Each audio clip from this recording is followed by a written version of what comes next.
Praise the Lord. நல்லா இருக்கீங்களா? இன்னைக்கு நிறைய பேர் சொல்லுவோம்ல, ஏசப்பா எனக்கு ரொம்ப பிடிக்கும் சொல்றீங்களா? ஏசப்பா சொன்னாதான் நான் செய்வேன், ஏசப்பா சொல்றதை மட்டும்தான் நான் கடைபிடிப்பேன் சொல்றீங்களா? அதெல்லாம் விட இயேசு கிறிஸ்து நமக்கு ஒரு வார்த்தை கொடுத்திருக்கார். என் மகனே, என் மகளே, நீ என் மேல அன்பா இருந்தீங்கன்னா இப்ப சொல்லணும்னு அவசியம் இல்லை. ஒரு காரியத்தை செய்ய நான் தெரிஞ்சுக்கிறேன், நீ என் மேல அன்பா இருக்கா இல்லையா? அது என்ன தெரியுமா? யோவான் 14:23 வாசிக்கிற கவனித்து பாருங்க.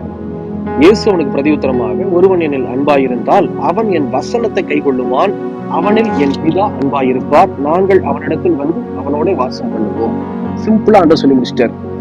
என் மேல நீ அன்பா இருக்கிறியா மகனே மகளே, நீ வசனத்தை படிச்சு வசனத்தின்படி வாழுவ, வசனத்தை கை கொள்ளுவேன்னா வசனத்தின்படி நீ வாழுவ. நான் அப்ப தெரிஞ்சுக்கிறேன் நீ என் மேல அன்பா இருக்கிற. அப்ப அன்பா இருக்கும்போது என்ன நடக்குது அப்படின்னா, பிதாவாகிய தேவன் அன்பா இருப்பாராம். 2 பேர், நாங்கள் அப்படின்னா பிதாவாகிய தேவன், குமாரனாகிய இயேசு கிறிஸ்துவும் இதோ நம்ம கூட வாசம் செய்வார்கள். வந்துட்டு போறது கிடையாது. நம்ம எங்க இருந்தாலும் நம்ம கூட இருப்பாங்க, எங்க கடந்து போனாலும் நம்ம கூட